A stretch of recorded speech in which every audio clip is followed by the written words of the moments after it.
Hello and welcome to Mostly Minnesota Music Podcast Edition. I'm Ann Tracy. I'm here with my co-host, Heather Baker. Yeah, we're super excited today to have Ryan Delmonaco. Hello, guys. Thank you for having me. Yeah. We love talking to people who are just kind of getting started, just finished, and so tell us a little bit about yourself and how you got Okay. involved in Yeah. So that. I had been starting to play in bands in like high school, and didn't really take music too seriously until then. But I was in like piano lessons as a kid and stuff, so it's always kind of been a part of my life. But in yeah, so after high school, I went on to study recording engineering, studio recording. I always kind of enjoyed being in like the background of the production side, helping people with music and stuff. So never really thought of myself as much of a performer. That's maybe why it has taken me so long to put out an album. But yeah, so like late 2018, I kind of started working on some of my own music that had been building up for years and years. And I wanted to do like a little EP or something. So I just started recording in my basement with like the bare minimum equipment that I had, and like figured I would get something that sounded okay and like just put it out for friends and family, kind of like a low key thing. And then like early 2019, I decided I wanted to maybe take it up a notch to the next level. So I took it to Chris First at Studio 65, which is in Ham Lake, and which is also where I live. So super convenient. And I think he liked it. He wanted to work on it with me. So yeah, we started right away. He was pumped. We pretty much threw everything I had, started from scratch, like in a good way. We brought in Alex Young for drums, who's been on stuff like Lissy and Michael Shines. He's an amazing drummer, and he just put like this rock solid foundation to the whole album, and we were able to like make it blossom from what he did. So that was super good. And then Adam Levy was a part of it, as you guys know, and he played guitar on a couple tracks, and he ended up singing on one track, which is still like mind blowing to me. Um, and yeah, I'm actually just super grateful for everything he's done, because he introduced me to you guys, told me to get on this show, and he's been helping me all the way, which is still pretty mind blowing to me, because like I've been a Honey Dogs fan for a long time, and then when he put out his solo album Nobbin Way, I really fell in love with that and listened to it a ton of times, and then yeah, all of a sudden he's like playing on my album, so pretty crazy.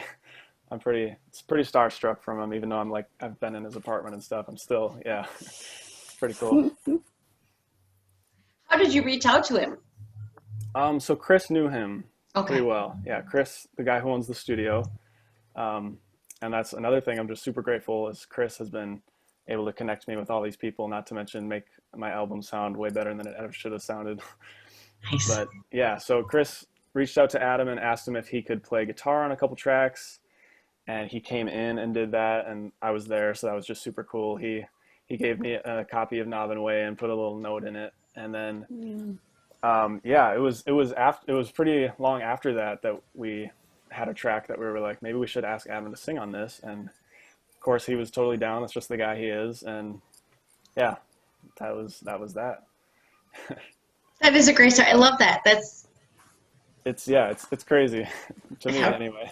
that's super exciting. Yeah. So, what made you decide to do an album in 2018? How did you say I'm gonna do Uh, it? Heck. so yeah, I had a few songs, and I always like struggled with lyrics, and I was finally starting to like come up with some lyrics that were like complete. I would like for a while I would just write songs and like not have a bridge for it and not have a whole lot of lyrics for it, but yeah, I started taking it seriously. I actually, so in like 2017, I transitioned from a full-time job to like a freelancing job, so I had a little bit more time, and I just kind of like found myself writing more naturally. But yeah, and then decided to try to make something of it. I kind of tried to arrange them in a way that made sense and stuff.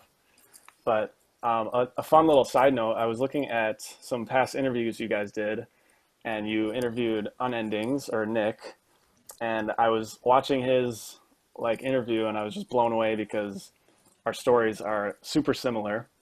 So I was kind of like, well, there goes my original unique story. But he kept everything secret from his friends and family, and I did the same. I actually was working on this at home. Like I live with my parents still, so I had to keep everything a secret from them, even like recording in the basement and sneaking away to this studio and working on this. But then, yeah, I was able to tell everyone after it was on vinyl, which is just something I always dreamed of. So it was super cool to be able to show them in person the hard work.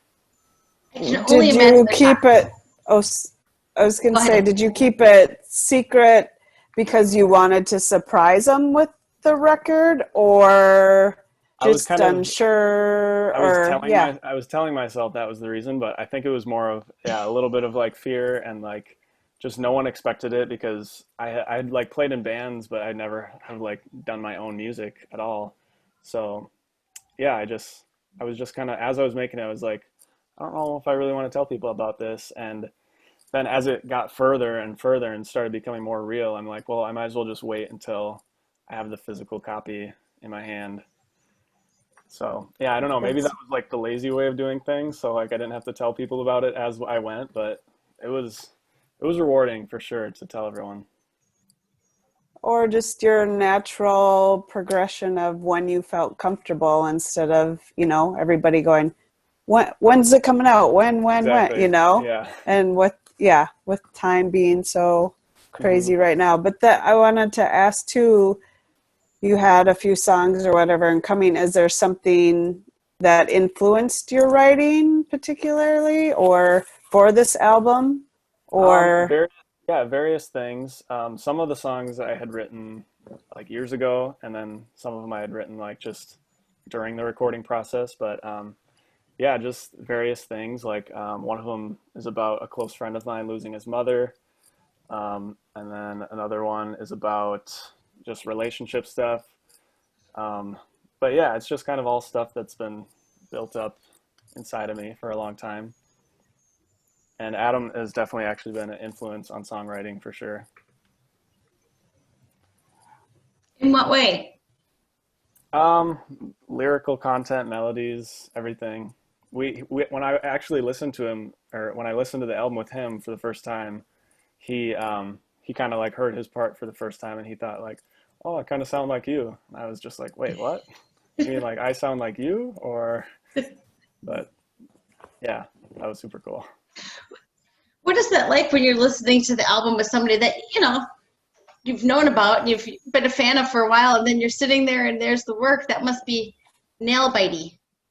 Yeah, I mean, I don't know, it's like so good now just because it's like done and out and you actually can listen to it. But yeah, I don't know. It's definitely like it's been an adjustment. Like I think Nick actually mentioned like his whole world just kind of like paradigm shift.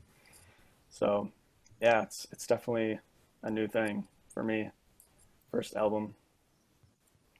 Exciting. what? Oh, go ahead, Ann. I was just gonna say I like it very much. I at the takeover, the start sounds very Neil Young to me. Oh, cool. Yeah, I was like, Yeah, oh, okay, this is a yeah. I love maybe the acoustic guitar style. Yeah. absolutely. I was gonna say I heard in a guitar part on that song, and I don't know what it is, but I heard a Prince, like a note on the guitar.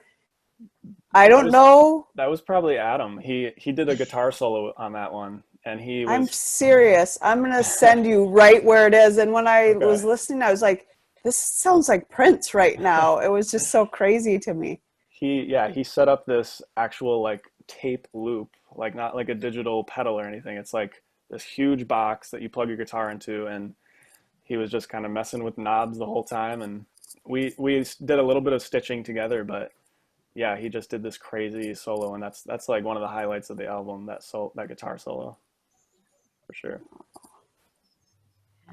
But he'd love to hear that too. But no, it's an amazing album all around. But I do think your voices sound really great together, and I can Oh, see cool. why he said I kind of sound like you, because that for a minute I was like, wait, which one's singing right now here? Yeah, So I can see, yeah, where he's like, what? yeah, So I yeah. can That's cool. imagine.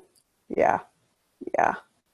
What, when you let everybody in on your secret and had them listen, what was the reaction? Oh, it was great. I mean, a lot of people had just never heard me sing before. So, like, even my own little brother, I have a little 11-year-old brother. He was just like, wait, that's you singing? Like, he hears me talk every day, but like, he never had heard me sing, like, in a, like, just a solo voice. So, but yeah, I mean, I actually had some friends over to tell everyone, just kind of pulled it out and surprised everyone. So they were excited, of course, and then they all went to listen to it and gave me some great feedback. And yeah, it's been awesome. That's really like why I made it in the first place, was just friends and family, for them to hear it, and I kind of had them in mind the whole time. So yeah, for them to just love it and give me the best feedback I could ask for was awesome. It was kind of completed the whole journey. So yeah. Okay, I have another question too. Okay. Releasing it in the pandemic, like, Yeah. Yeah, it how's was. that? I mean, because you knew it was happening. I guess I Mhm. don't know, where you were in the process when that happened. What Yeah. is We it kind of? Go we ahead, kind of we sorry. finished it like early this year. So it was kind of before everything hit. But we were kind of waiting for the vinyl to come and everything. And then I did kind of put it off a little bit, just with the virus, and yeah, there was some great movements happening, so I kind of felt weird, like trying to put my original stuff out there and like promoting my work. But I think it was kind of cool because it gave people a little bit of a break from everything, and they could just kind of listen to it at home, which that's kind of where I'm at right now. Just like I put out some music for people to listen to. I'm not like gonna try to get like a huge show or anything right now. So I think the timing was okay. I'm glad it wasn't like when I wanted it to be released, like last year, because then yeah, like then all of this would be happening right after I released it. So I'm super grateful. Like it took longer than I thought it was going to, but that's like I am very grateful for that, for sure. Isn't it funny how those things turn out? Yeah. Yeah, actually Nick mentioned that in his interview too, just like managing expectations. He was saying like he kind of had this idea that everyone was just going to stop when he released his thing, and like, but people are busy, The I world think is what keeps he said. going. Yep, the world Yeah, keeps going. yeah. But I mean, like I said, I've had some amazing feedback, and like I've been able to reconnect with people. Like my band teacher from high school is a super cool guy, and Oh, he had influence on me. I remember we actually did a Radiohead song in jazz band, like in high school, which is like the coolest thing ever.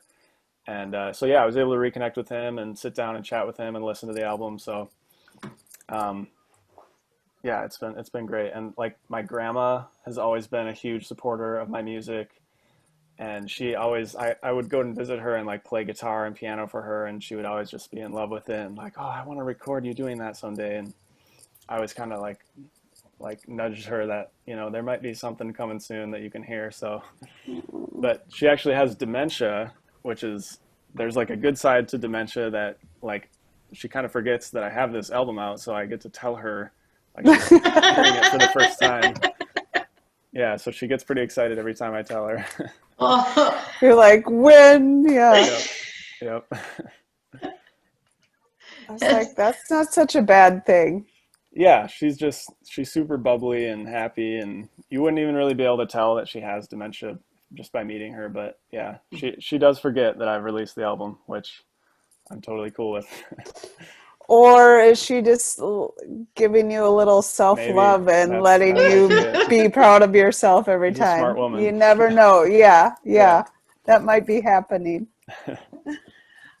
I was going to say it's kind of, a weird time to release music, but then when everybody can be, mindfully still and listen, Yeah, it's totally. can be a good thing too. Yep. Yeah, and there's one track in particular, it's called The World We're Leaving, which is kind of about, it's just kind of in the title, it's the world we're leaving behind for the next generation. But then it also gives that like other side of it, like, well, we're leaving it anyway, so why does it matter? Stuff like that. So I think that was a kind of a cool one that resonated with the time that, you know, it was released. And my sister actually told me that, like, I was kind of coming to her like, I don't know, should I do this right now? It's such a weird time. And because I did tell her first before I told anybody. She lives in LA, so I sent her like 4 copies of the vinyl, and I told her to film herself opening it, which was a pretty great moment, and she had no idea. But yeah, she just told me like, yeah, this might be what the world needs, you know, like, and she that's her favorite song on the album, so it was cool. I'm glad she kind of pushed me in that direction. Nice. That was her other job, to be dropping the other 3 off to some record, you know, big labels. Oh, maybe. She works for Warner Music. She's like in IT. Oh, nice. Well, there you go. The software. IT people have a lot of power. Okay. I can tell you. I can tell you. All right, now once you've done, and this was, you said more than, you know, a year in working on this. Are you itching to do another one? Are you itching to get out to play some music? What's next? I'm definitely itching to get out to play some music. I've been doing a lot of practicing, and I have just naturally been like writing more stuff. So I probably haven't enough music for another album right now, but of course I want to like take my time with it and refine it, like I kind of did with the first one. I refined the long list of songs down to the select few. But yeah, right now I am focusing on getting a little bit of an acoustic set down that I can just have ready to go. I have like a few songs, you know, of my own that I have really solid, but I need to have a little bit more and just practice at it to get confident. I had never really played live with just me singing and playing. It's always been like in bands, background vocals and like guitar and stuff. So yeah, I got a little bit of experience just playing myself, and it's a whole nother world. It's another ball game when it's just you and your guitar. So, but yes, I do definitely want to play live, and I do want to get a band together just for maybe a show or two to, you know, for people who listen to the album to get that experience too. Be fantastic. It's definitely another sound when it's acoustic. It kind of changes the song, which can be good, but yeah, I love the full band stuff, so. Well, it'll be fun for you to know what it's like to have a band behind you. Yeah, totally. I'm usually kind of in that band, so. Well, and that might be the sweet spot, you know, where you've still got the support there, but you're. Yeah. It'll be a new world for me, so I'm excited. Yeah, that's. A lot of. Do you find that you have a different process for writing, or do you do anything different now that you've done an album? Not really. I'm kind of getting into that stage where I want to start writing with other people. Just because I come up with ideas a lot, but I'm not the best at like completing them and getting them into like the finished product. So yeah, I have a lot of stuff that's like ideas that I would love to like maybe try to develop with other people. So yeah, I've been talking to Chris at the studio a little bit, and nothing else. I'll make another album, sure. But You'll have to do. We were just talking to folks about the songwriter. There's a songwriter challenge, and oh, really? I think they do something in the summer and they do something in the winter, and then each week they get a prompt to write a song. Okay. But I think it's a great way to meet a lot of different musicians. For sure, yeah. We'll send you that information. Okay. Cool. I think that kind of community would be, and it's. Yeah, it's been fun to hear some of the music. I know that Ted Heinezensky, Heineshevitz, Okay. he will laugh himself his long last name, but he wrote a prompt song that's now on his album. You know, and it's Really? that would be a fun connection for you to make, and it's. Yeah, I'm definitely looking to make connections right now, and I think Nick said the same thing. Like he hasn't really been in this world, so he's like looking to connect with other people. And I did reach out to him and just told him like, hey, I saw your interview, and so similar. Our stories are so similar. So That's great. Yeah, that'll be fun. Well, that is the difficulty now, because normally you could play somewhere, you could ask people to play with me. You know, we're all in our homes, and it is harder to reach out. Yep. Yeah. No, you have an interesting T-shirt that you're wearing. Can you tell us about it? Yeah, this is This is the charity organization I'm part of. It's called Push for Awareness. This is our little skateboarder guy. This is our new logo as of this year. But it's Wait, an that organization. logo's amazing. Let me see it again. Yeah, it's our initials, PFA. You can kind of see it there. Oh, Love that. yeah. Yep. That's And one of our good friends made that for us. But this is a thing that started 8 years ago by three of my best friends, basically my three best friends. Right out of high school, they were getting into longboarding, which is basically like a long skateboard that's a little bit more flexible and has bigger wheels, go over bumps and stuff. And they wanted to do some type of like long distance trip. They were thinking maybe like Duluth to Blaine, which is where we're from, Blaine. And they were kind of trying to figure out what to do it for. They were like looking into maybe breast cancer. And then they received some news that one of their classmates, Dylan Wade, took his own life to suicide. So they decided to, right then and there, that they were going to do it for him. They found an organization in town called save.org, and they raised a bunch of money. They were on Care 11. It was just the three guys the first year, and they didn't have like any support. They rode 150 miles in 3 days. But that was enough to spark, this big event, and it's been going ever since. It's been getting stronger and stronger, and now I'm kind of a part of the team helping organize it and stuff. I do a little bit more of like the PR and like website and promotional videos and stuff. But this year's been a little weird just because we couldn't do, a lot of stuff in person, but we did a virtual event this year. It's kind of actually still happening all throughout the month of August. okay. But we usually have about like 40 to 50 riders, and they all kind of raise money for their own reasons and for their own Oh, stories. So yeah, it's getting bigger and bigger. This year we just changed the route. So instead of Duluth to Blaine, we took it down to a 2-day event and a 100-mile event, and it's Minneapolis to North Branch, and then okay. second day is North Branch to St. Paul, and we're trying to end at like either the Como Pavilion or Como Park, like where those baseball fields are. Oh, I know those well. You'll have to tell me. I'm not that far from there. Okay, yeah, next year it'll be happening and it'll be strong. We switched over to AFSP, which I don't know if you've ever been there in September, but they do a huge event called the Out of Darkness Walk. So AFSP is the American Foundation for Suicide Prevention. They're a little bit bigger and like nationally recognized, and yeah, they're just specialized in events like this. So they've been a huge help this year. This is the first year we've gone with them, and of course, it's like the first year that it's so different. But yeah, next year we're going to be at Como finish line. Okay.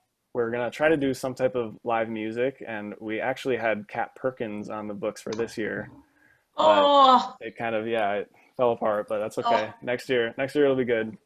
I was going to say you might know somebody that could play next year. Yeah, maybe I'll be at the opener or something, but I'll be riding, so I won't be able to, Well, yeah, you're gonna have come in all to. sweaty and out of breath. I feel like that could still work though. I used to actually, when it was a smaller event, my band would play at the finish line. So it was kind of nice. fun. But then, yeah, then I got a longboard and I started doing it with them. So, but yeah, it's been a super, super rewarding thing to be a part of. And I'm so glad it's growing bigger and bigger. I'm actually in charge of the merch, and this is our first year we're doing shirts and stuff. So we've been coming up with a couple different designs, and people have been buying them up, and they're selling out. So I think Because that logo's amazing. I mean, that Yeah. logo's it amazing. I really mean, is. Yeah. it's a great cause and everything, but that Yeah. is We were lucky that our friend came up with that. So yeah, we printed off like a bunch of stickers right away too. So hopefully you see a car driving by once in a while with that sticker on it. that sticker. Yeah. Well, what a fantastic way to raise awareness too. Yeah. That's- And yeah, we want it to be more than just, an event that's fun and that gets people attention. We want it to actually, impact the world, and all these people who are participating, it's, like almost sometimes it's 50-50 guys and girls, but they all have their own story. They're all, kind of doing it for their own reasons. Some of it, is their own personal struggles, and a lot of people have lost someone to suicide. It's, it's more common than most people think. And Yeah, yeah, sadly. we want to really start like giving the riders more information too, and like with AFSP now they offer like trainings and stuff. So we'll probably be doing training on the riders, for, crisis situations and stuff like that. And then we've gone into high schools and talked in the past just about our event, but now in the coming years, we might be a little bit more qualified to give actual, like suicide prevention, crisis talks. So I'm looking forward to that. It's something I've always wanted to take a little bit more seriously.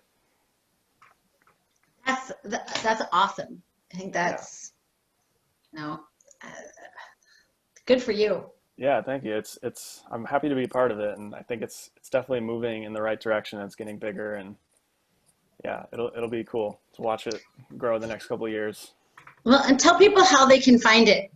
Yeah, so it's just called Push for Awareness. It should pop up on Google if you type that in. Otherwise, we have a website, pushfораwareness.com, and then we're on Facebook and Instagram at Push for Awareness. So yeah, it's a Minnesota thing right now, but it could easily, be developed in other states. They could come up with their own routes. We had someone in like the New Jersey area that said this would be perfect to do on the Jersey Shore. So we're like, yeah, that'd be awesome. So yeah, I think it'll grow. That would be. It was not to give away too much of my youth. You got to get Thrasher. Get an article in Thrasher. Yeah, we all love Thrasher. I was never a very good skateboarder, but I would sit by the half pipe and read. Oh, nice. Your mag is way rad. That was my era. Cool. Your mag is way rad. Yeah. But honestly, if you could get an article in there, that would be amazing. Yeah, most longboarders have a skateboarding background, so. Yeah, I would think it would be a that's good for you. I'm amazed. So next year you're going to do the stint from Minneapolis to North Branch to St. Paul. And now, how is it working this year? It's more of a decentralized, or? This year is virtual. So we basically had all the riders sign up, and then we sent them a little care package with the shirt and like a water bottle and some coupons, because we have a lot of sponsors. A lot of gas stations want to help us, so they kind of said, let the riders stop in and get a free drink and a free energy bar or whatever. Nice. So yeah, they can kind of have the option to do their own route or the route that we provide, just kind of on their own or in small groups. And I think the official thing right now is you can't do gatherings of more than 25 people outside. Yeah. So obviously our event is normally way bigger than that. So we kind of had to, we're still going to do it. I'm going to be doing it with kind of like the core team next weekend, the last weekend in August. So yeah, but we've had a lot of people doing it just kind of on their own, videotaping themselves a little bit, and most people are doing it in teams, which is good because we don't want people to feel alone. Right. That kind of is the opposite. But yeah, next year we'll be back to normal. We'll be in a huge group, and we have these bright yellow shirts, so everyone's wondering what all these dudes are going by on the longboards for. So it's a great way to spread awareness, and it's super unique. Yeah. There's bikes and walks and stuff, but not a lot of longboarding things. Mm. Just this morning, I did a virtual race. Okay. For a mile in my shoes, which was, some people run it. Heather's a good runner; she could have run it. I just walked 10K. So, but it was same virtual where we usually it's downtown. We went down to Winnetonka, but it was a fun opportunity. I did at first. I mean, obviously, all of us would like to be together all the time now, Yeah. But we shared pictures, and there were some people today in Uganda were participating, and Canada, and so it was really a unique opportunity to kind of pull from different places. So yeah, that's awesome.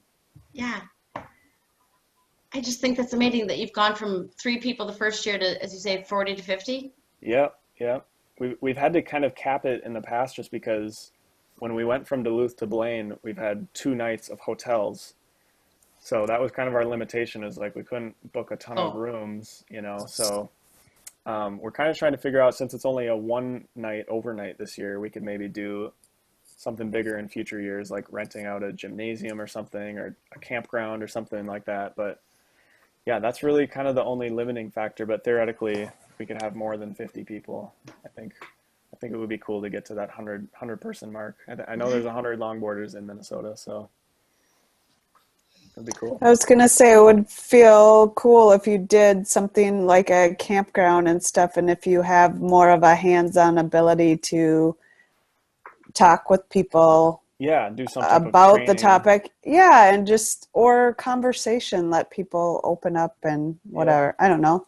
More of yeah. the community vibe and Hmm. supportive Hmm. and have fun. Yeah, Hang out totally. and listen to you play. Oh, maybe. We're making you work the whole thing. Okay, you gotta have a small concert the night of, and then at the end, you don't have to sleep. Yeah, I guess. It's No. yeah, so much fun to hear all the stuff that you're doing.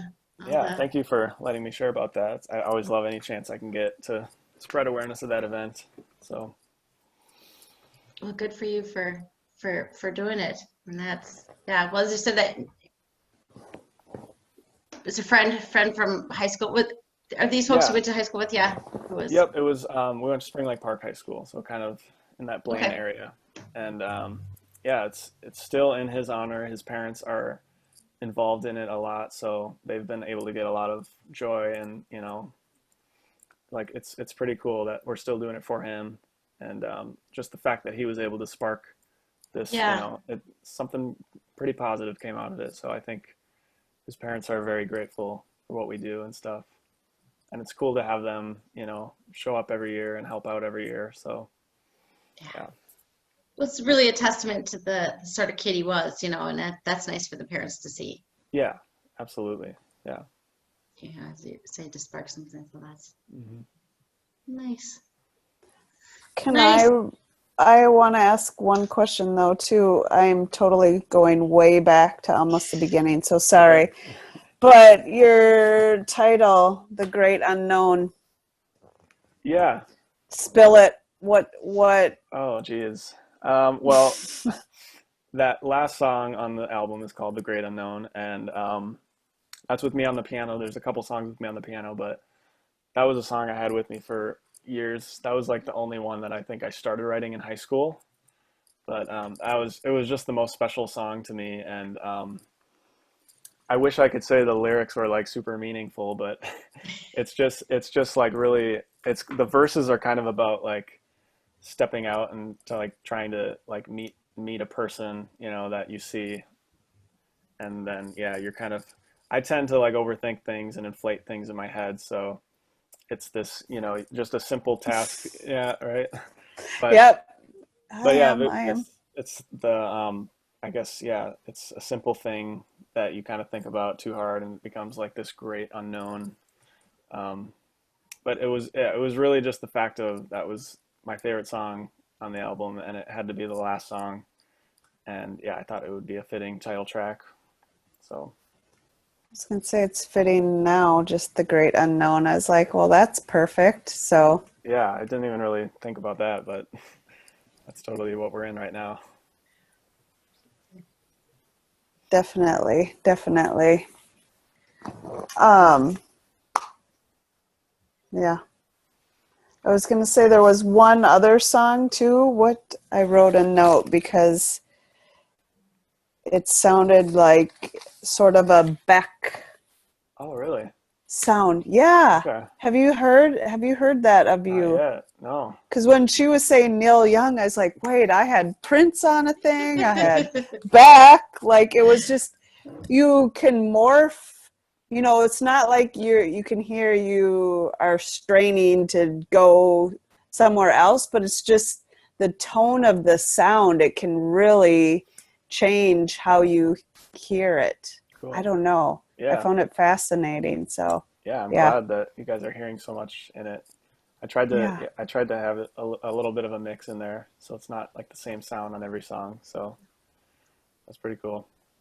I suppose, yeah, there's a lot of thought of which sound or which order the sound songs are in. Yeah, and that's why I was really happy to put it on vinyl, is because I'm always a big fan of when one song kind of bleeds into the next. So I think almost every song on the front side kind of bleeds into each other, and then the last three songs are almost kind of like one big song.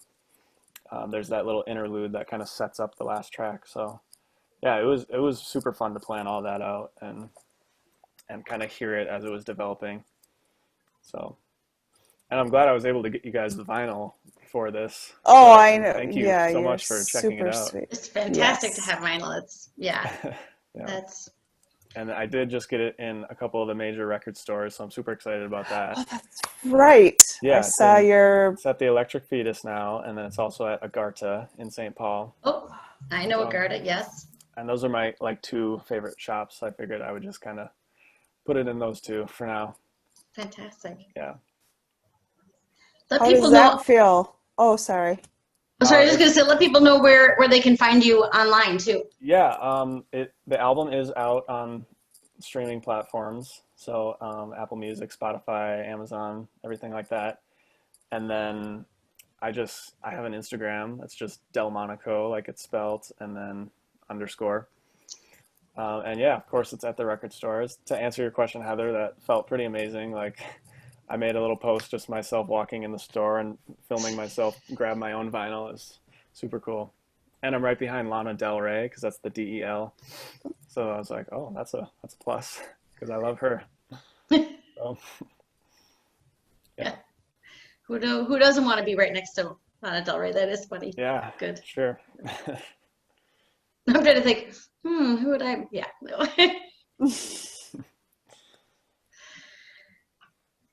That's great. That's Yeah, great. Well, we are super excited for you. I mean, really enjoyed the album. I mean, thank you. it is fun. It'll be let me know when you're playing Como or Okay. anytime before.